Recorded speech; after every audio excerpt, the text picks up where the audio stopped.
እዚ ኣፎት ሚድያ እዩ ጥዕና ሃበልና ኣብ ዝተፈላለዩ ቦታን ኩነታትን ኮይንኩም ተወሰና ትከታተሉ ክብራንን ላይክ ሼር ሰብስክራይብ ምግባር ትከታተሉና ምስጋና ዕዙዝ እዩ ናብ እዋናዊ ሓበሬታ እዚ ሰዓት ከነሰጋግረኩም ትካል ገባር ሰናይ መድሕንን መዕቆብን ንጉዳት አካል ኩናት ራዶ ዳብሊው ንጉዳት አካል ተጋደልቲ ትግራይ 38 ኤሌክትሪክ ሞተራት ብሓገዝ ዘበርኪቶም እዚ ንራብዓይ ዙር ዝተኻየደ ስነ-ስርዓት ሓገዝ እቲ ትካል ኣብ ውሽጢ ዓድን ወፃእን ካብ ዝርከቡ ገበርቲ ሰናይን ፈተውቲ ዓዶም ብምትሕብባር ዝተዓደጋ 38 ኤሌክትሪክ ሞተራት ምን ተዓዶምን ህዝቦምን ጉዳት አካል ንዝበፅሖም ተጋደልቲ ኣረኪቡሎም ትካል ገባር ሰናይ መድሕንን መዕቆብን ንጉዳት አካል ኩናት ራዶ ዳብሊው እቶም ሎሚ 25 ሚያዝያ 2019 ዓም ተምረት ዝተበርከታ 38 ሞተራት ሓዊሶም ኣብ 4 ዙር ብሓፈሻ 121 ኤሌክትሪክ ሞተራት ንጉዳት አካል ተጋደልቲ ሓገዝ ከም ዝገበረ ዋና መካየድ ስራሕ ራዶ ዳብሊው ኣይተግርማይ ካሕሳይ ገሊፆም ንሰናይ ተግባር ዝሓገዙ ገበርቲ ሰናይን ፈተውቲ ዓዶምን ብምስጋን ብቀፃሊ እውን ብርክት ዝበሉ መጉዳት አካል ዝበፅሖም ተጋደልቲ ትግራይ ዝግቦም ክብሪ ክረኽቦን ኣብ ማሕበራዊ ኢኮኖሚያዊ ንጥፈታት ክዋፈሩ ዘኽእሉ ድጋፋት ተጠናኺሩ ክቅፅል ኣይተግርማይ ካሕሳይ ተላብዮም بخالي زينا بريزيدنت ጊዜያዊ ምሕዳር ትግራይ ሌተናል ጀነራል ታደሰ ወረደ ብፖለቲካዊ ኣረኣእያ ምክንያት ካብ ምድብ ቦቶም ንዝተባረሩን ካብ መላ ትግራይ ንዝተውፃፅኡን ኣመራርሓ ቤት ጽሕፈቶም ተቐቢሎም ኣዘራሪቦም ፕሬዝደንት ታደሰ ኣብትዋን ከም ዝበልዎ ትግራይ ንኹሉ ተሓሳስባ ክትፀውር እንተዘይክኢላ ሰላምን ምርግጋዕን ክህሉ ከም ዘይኽእል ገሊፆም ብፖለቲካዊ እምነቱን ኣተሓሳስቡን ጥራሕ ሰብ ዝህደነላ ትግራይ ክንፈቅደ ይግባን ዝበሉ እቶም ፕሬዝደንት ኣብ ሓድነት ተጋሩ ንቓዕ ክፈጥሩ ዝኽእሉ ተርኢታት ከም ዘሎ ብምሕባር ሓድነት ብጭርሖ ዘይኮነስ ንሓድነት ተጋሩ ጠንቂ ዝኾኑ ኣበራት ብጽንዓት ብምፍታሕ እዩ ዘረጋግጽ ኢሎም ብዝተፈላለዩ ምኽንያታት ኣመራርሓ ዞባ ወረዳን ጣብያን ካብ ዝነበሩ ሓላፍነት ምልዓል መሃያን ጥቕማጥቕሞምን ምእጋድን ኣብ ገለ ከባቢታት ድማ ክሳብ ሞያተኛታት እውን ካብ ምድብ ስርሖም ናይ ምውራድ ተግባር ይፍጽመና ኣሎ ዝበሉ እቶም ኣመራርሓም ጊዜያዊ ምሕዳር ትግራይ ዝፍጽም ዘሎ ዘይሕጋዊ ተግባር ጠጠው ከብሉ ሓቲቶም ኣብ መወዳእታ ፕሬዝደንት ታደሰ ወረደ ብመሰረት ሕግን ኣሰራርሓን ስሩዕ ናይ ኣመራርሓ ምትዕርራይ ክሳብ ዝግበር ናይ መሪሕነት መሃያን ጥቕማጥቕምን ከይቋረጽ ንቢሮ ሲቪል ሰርቪስ ብዝሃቦ ትእዛዝ መሰረት ሓላፊት እቲ ቢሮ ይዘሮ ሰብለ ካሕሳይ ካብቲ ጠጠው ዝበለ እዋን ጀሚሩ እናተኸፈሎም ክጸንሕን ብግልጽ መስርሕ ምድብ ኣመራርሓ ምስተገበረ ድማ ካብ መሪሕነት ንዝተለዓለ ኣመራርሓ ናብ ዝምጥኖም ቦታ ምድብ ዝወሃብ ምዃኑ መምርሒ ኣውሪደን ኣለዋ ብኻሊ ሓበሬታ ኣፎት ሚድያ ጸገም ህዝቢ ትግራይ ንምፍታሕ ኩሉ ተሳታፍን ክኸውንን ጊዜያዊ ምሕዳር ትግራይ ዲሞክራሲያዊ ሃዋህው ከስፍሕ ኣለዎ ክብሉ ፖለቲከኛን ነበር ምክትል ኣቦ ወንበር ቲዴፓ ኣይተ መስፍን ደሳለኝ ገሊፆም ኣይተ መስፍን ጋዜጣዊ ጋሕታ ከም ዝገለጽዎ ጊዜያዊ ምሕዳር ትግራይ ቃል ዝኣተወሎም ነጥብታት ብዘይተሳትፎ መላእ ፖለቲካዊ ውድባትን ህዝብን ክሳኽዑ ከም ዘይኽእሉ ተረዲኦም እቲ ካቢኔ ከም እንደገና ብምፍታሽ ንኹሉ ብዘካትት መልክዑ ከጣይሾ ይግባም ኣብዚ ጉዳይ እዚ ድማ ምሁራት ሲቪል ሶሳይቲ ፖለቲካዊ ውድባት ይኹን ካልኦት ብዛዕባ ትግራይ የገድሰና እዩ ዝብሉ ኣካላት እቲ ካቢኔ ኣሳታፍ ክኸውን ፀቕጢ ክገብሩ ኣለዎ ኢሎም ከም ገለጻ ኣይተ መስፍን እቲ ጊዜያዊ ምሕዳር ውዕል ፕሪቶርያ መሰረት ገይሩ ክሰርሕ ኣለዎ ናይ ሸፈጥ ፖለቲካዊ ኣካይዳ ንህዝቢ ዝጠቅም ስለዘይኮነ ጠጠው ክብል ኣለዎም ኣብ ውሽጢ ሃገር ይኹን ኣብ ደገ ዘሎ ትግራዋይ ኣሳታፍን ሓዋፍን ኣካይዳ ክህሉ ድማ ኣበርቲዑ ክሰርሕ ይግባ ኢሎም ሕግን ውዕል ፕሪቶርያን መሰረት ገይሩ ምኻድ ግድን እዩ ካብቲ ዝተለመደ ኣካይዳ ወፂኻ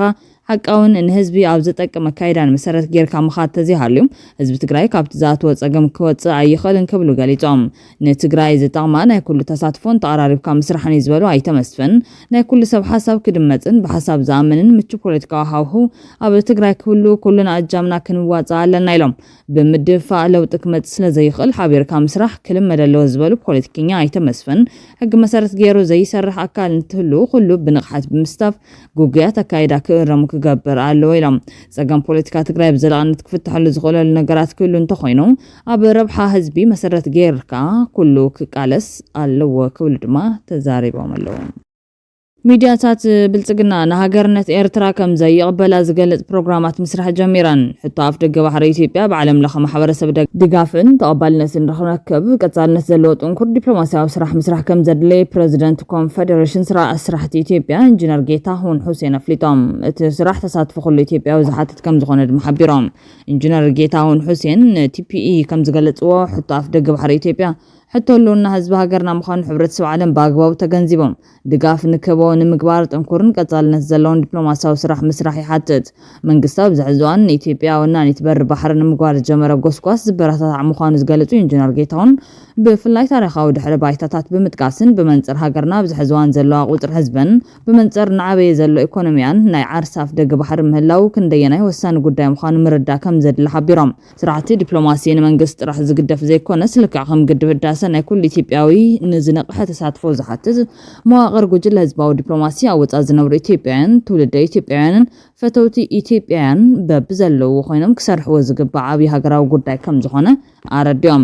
ኤርትራ ክትግንጸል ከላ ህዝብ ኢትዮጵያ አፍልጦ ይሃባን ነሩ አብቷን ኣብ ስልጣን ዝነበሩ ኃይልታት ህዝብ ተሃገር ብምዕፋን ዝፈጸመው በደል ይዝባሉ ኢንጂነር ጌታውን ካብውን ኣብ ዝውን ተኾነ ኣብ ከይድ ህዝብ ኤርትራን ኢትዮጵያን ኢኮኖሚን ማሕበራውን ምውሃድ ብምጻም ናይ ሓባር ተረባሕ ዝኾኑ ለመንገድ ምፍጣር ብዘይምኻል ረዲዮም ፈተውት ስልጣንን አንተም ይተሰርዱ አይውቀል ባህልቲ ኃይልታት በባህልን ባንቃን ሓደ ህዝብ ንምክፋል ጻዕርና ገበሩ ነሮም ዝባሉ ቶም ኢንጂነር አብይ ሐሳብ ሒስካን ሓባር ብልጽግና ምስራሕ ንግልት ህዝብታት ሃገራት ዝረብሕ ከም ዝነበረ ሓቢሮም እዞም ኃይልታት ዘሰኩም ዝነበሩ ፖሊሲ ናይ ክልቲኡ ህዝብታት ሓድነት ዕንቅፋት ኮይኑ ዘምስምዕማዓን ክፍጠር ዝዓለመ ከም ዝነበረ ድማ ገሊጾም ኣፍ ደገ ባሕር ዘይብለን ሃገራት ኣብ ትሕቲ ካልኦት ሃገራት ጽዕንቶ ስለ ዝወድቃ ዕቤትን በፈተናታት ዝተመልአዩ ቦደብ ካልኦት ሃገራት ተጠቂምካ ኢኮኖሚ ንምዕባይ ዝግበር ጻዕሪ ብዙሕ ፍቕቕ ዘበለ ይኮነን ዝበሉ ኢንጂነር ጌታውን እዚ ሓቂ ፍጹም ሰላማዊ ናይ ሓባር ተረባሕነት ማእኸል ብዝገበረ መልክዑ ንዓለም መንግስታት ምዕራብ ከም ዝግባእ መልኪቶም ወሲኾም እውን ጎና ጎን ድሌት ኢትዮጵያ ብምግላጽ ብምፍላጥን ጎረባብቲ ሃገራት ንክሕግዙና ምስራሕ ይድልሎም ኣፈኛ ጉጅለ ህግደፍ ዝኾነ የማነገሩ መስቀል ቻርሊ ብረቡዕ 30 ሚያዝያ 2025 ና ውልቃዊ ናይ ትዊተር ሒሳቡ ስም ዝጠቁዖ ጽሑፍ ናይ ፖለቲካ ጉጅለታት ኢትዮጵያ ግዛታዊ ሓድነት ኤርትራ ናይ ምቁጻር ምንዮት የንጸባርቑ ኣለዎ ክብል ከሲስዮም ኣፈኛ ጉጅለ ህግደፍ የማነ ቻርሊ መግለጺኡ ኢሊታት ኢትዮጵያ ላላው ግዛት ኤርትራ ናይ ምግባት ባህጎም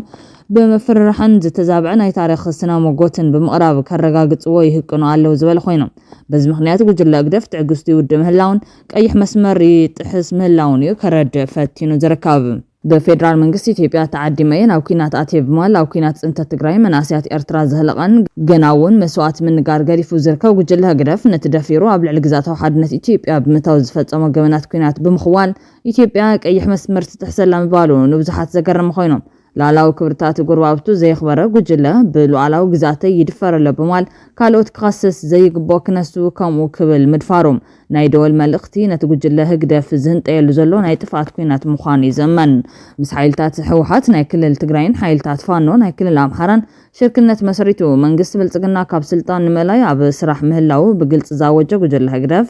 ንውልቃዊ ናይ ጥፋት ሸውሃቱ ከርዊ ብሉዓላው ክብርታት ሃገር ተጣሊዑ ክነሶም ሎሚ ነቲ ካብ ኢትዮጵያ ዝመጾ ዘሎ ግብረ መልሲ ከም ቀይሕ መስመር ከቕምጦም ምፍታኑ ዘይጋዓዊ ኣዋጅ ኩናት ካብ ምዃን ዝሓልፍ ዕላማ ከም ዘይብሉ ይዘመን ወጥሪ ኢትዮጵያ ኤርትራ ኣብ ዝተኻረረሉ ወቅቲ ስርዓት ብልጽግና ኤርትራውያን እናገፈፈ ያስሮምን ናብ ዓዶም ይጥርዘምን ምህላው ይፍለጥ ፌደራላዊ መንግስት ኢትዮጵያ ብሰሙኑን ካብ 200 ክሳብ 300 ዝግመት ቁጽሪ ዝውንኑ ኤርትራውያን ስደተኛታት በመንገድ ክልል ዓፋር ኣቢሉ ናብ ጉጅለ ህግደፍ ከም ዘረከቦም ካብ ታገር ዘረኸብኒ ሓበሬታ አረጋጊጦም እቶም ቁጥሮም ብልክዕ ዘይተፈለጠ ኤርትራውያን ስደተኛታት ካብ ዝሓለፈ ከባቢ 8 ኣዋርሕ ክሳብ እዚ ቀረባ ሳምንታት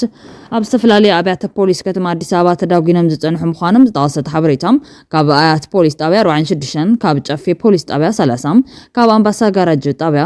120 ካብ ላፍቶ ፖሊስ ጣብያ 20 ካብ ጆሞ ሚካኤል ፖሊስ ጣብያ 15 ካብ ሃና ማርያም ፖሊስ ጣብያ 15 ካልኦት ትሕቲ ዕድመ ዝርከብዎም ብርክት ዝበሉ ኤርትራውያን መንግስት ፌደራል ኣብ ዝሳልስቲ ብጦርነት ብመንገዲ ዓሰቢሉ ናብ ጉጅለ ህግደፍ ከም ዘረከቦም ይዛረደም እቶም መናስያት ካብ ዝተፈላለዩ ጎደናታት ባራት ቤት ሻሂ ከምውን ካብ መንበር ገዞም ተታሒዞም ኣብ ቤት ማእሰርቲ ዝጸንሑ ኮይኖም ብምንታይ ምኽንያት እዮም ንኤርትራ ክጥረዙ ተገይሩ ግን ዛጌድ ንጾር መረዳታ ዘይምህላው እዩ ተገሊጹ ዝርከብ ኣብ ዝሓለፈ ከባቢ 3 ዓመት መንግስት ፌደራል ድሕረት ምስ ጉጅለ ህግደፍ ዛቶ ምትፍናን ኣብ ከተማ አዲስ አበባን ከባቢውን ኣብ ልዕሊ ዝነብሩ ኤርትራውያን ዘነጻጽር ሃደን ከካይድ ምጽንሑ ዘፍለጥ ኮይኖም ክሳብ ለይትሎምን ኣብ 3 እብሪ ኣስታት 1000 ዝቁፅሮም ኤርትራውያን ናብ ጉጅለ ህግደፍ ኣረኪቡ ምህላው ይዘመን መንግስቲ ኢትዮጵያ ኣብ ልዕሊ ኤርትራውያን ስደተኛታት ዝገብሮ ዘሎ ናይ ሃደን ተግባራት ንዓለም ለኻዊ ሕግታት ዝጻረርን ሰብኣዊ መሰል ስደተኛታት ዝገፍፍን ተግባር ብምዃኑ ብህጹጽ ደው ከብሎን ኮሚሽን ሰብኣዊ መሰላት ኢትዮጵያ ሓዊስካ ካብ ብርከት ዝበሉ ተሓላት ሰብኣዊ መሰል ዝኾኑ ትካላት ክስታት ክቐርቦም ጽንሑ ዝፍለጥ ኮይኖም ይኹን እምበር መንግስቲ ኢትዮጵያ ስደተኛታት ከም ዘይባረረ ብምግላጽ ነቲ ክስታት ኣብ ጊዜኡ ነጺግዎ ምንባሩ ኣይርስዓን ጉጅለ ህግደፍ ቅድሚ ሕዚ ካብ ኢትዮጵያ ዝተረከቦም ኣስታት 800 ዝቁፅሮም ኤርትራውያን ኣብ ከም ዓሰብ ዓዲ ኣቤቶን ደርሰንን ዝኣመሰሉ ቤት ማሰርቲ ዳጉንዎ ምህላው ዝገልጹ ምንጭታትና እዚ ሕዚ ተወሲዱ ዘሎ ስጉምቲ እውን ኣብ ልዕሊቶም ብላኬማ ዝጥረዝ ዘሎ ሲቪል ስደተኛታት ዝህልው ኣደራዕ ቀሊል ዘይምዃኑ ኣብ ግምት ብምእታው ተቓለስቲ ፍትሒ ኤርትራውያን መንግስቲ ኢትዮጵያ ኣብ ልዕሊ ኤርትራውያን ንዝገብሩ ዘሎ ተግባራት ደው ከብሎም ፀቕጣ ምፍጣር ክሰርሑ ከም ዝግባእ ድማ ተማሕፂኖም ሕዚ እውን ካብ ጉዳይ ኤርትራን ከይወፃና ኤርትራ ሓሳብካ ብነጻነታ ምግላጽ ኣብ ድሕሪት ተሰሪዓ ብምክንያት ኢሎም ዝበዓል ዘሎ መዓልቲ ፕረስ ኣብ ዝወፀ መግለጺ ናይ ፕረስ ነጻነት ምስ ናይ ዝሓለፈ ዓመታት ክነጻጸርን ከሎ ኣብ ዝኸፍአ ደረጃ ከም ዝርከብ ተሓቢሮም እቲ ናይ 180 ሃገራት ዝሓቆፈ ጸብጻብ እታ ንዝበዝሐ ዓመታት ኣብ ነጻነት ፕረስ ኣብ ድሕሪት እትስራዕ ኤርትራ ሎም ዓመት እውን ኣብ መበል 180 ተሰሪዓ ኣላ ኣብቲ ጸብጻብ 7 ሃገራት ኣፍሪካ ካብቲ ዝነበረን ደረጃ ከም ዝወረዳን እዚ ድማ ተሓሳሳቢ ከም ዝኾነ ተሟጋቲ መሰል ጋዜጠኛታት ኣብ ዘውፅኦ ጸብጻብ ኣብሪሂሎም ብፍላይ ኣብተን ኣብ መበል 143 ዘላ ኡጋንዳ 145 ዘላ ኢትዮጵያን 146 ዘላ ሩዋንዳን ኣብቲ ኣዝዩ ኣተሓሳሳቢ ዝበሃል ደረጃ ምውራደን ዘሻል ከም ዝኾነ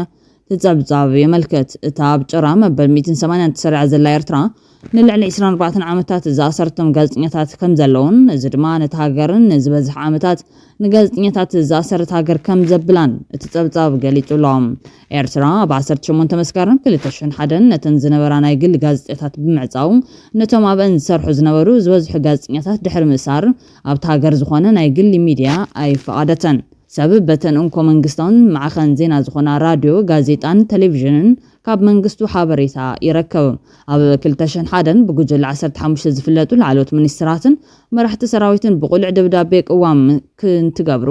ኣኺባ ክካየድን ዝብል ዝርከቡ ሕቶ ናብ ፕሬዝደንት ሃገር ምስ ቀረቡ እዩ ማእሰርትን ምዕጻው ጋዜጠኛታትን ምክያዳ ስዒቦ መንግስቲ ኤርትራ ቶም ኣብ መስከረም 2001 ዝኣሰሮም ጋዜጠኛታት ናይ ግሊ ናብ ቤት ፍርዲ ኣየቕረቦምን ብዛዕባ ሃልዋቶም እውን ክሳብ ሕዚ ዝኾነ ይበለን እቶም ኣብ 2001 ዝተኣሰሩ ጋዜጠኛታት ዳዊት ኢሳቅ ኢድሪስ አቡ ዓረ ሰይድ ዓብደልቃድር ፍሳየ ዮሐንስ አማኑኤል አስራት ዮሴፍ መሐመድ ዓሊ ስዮም ፀሐየ መድሃኒ ሃይለ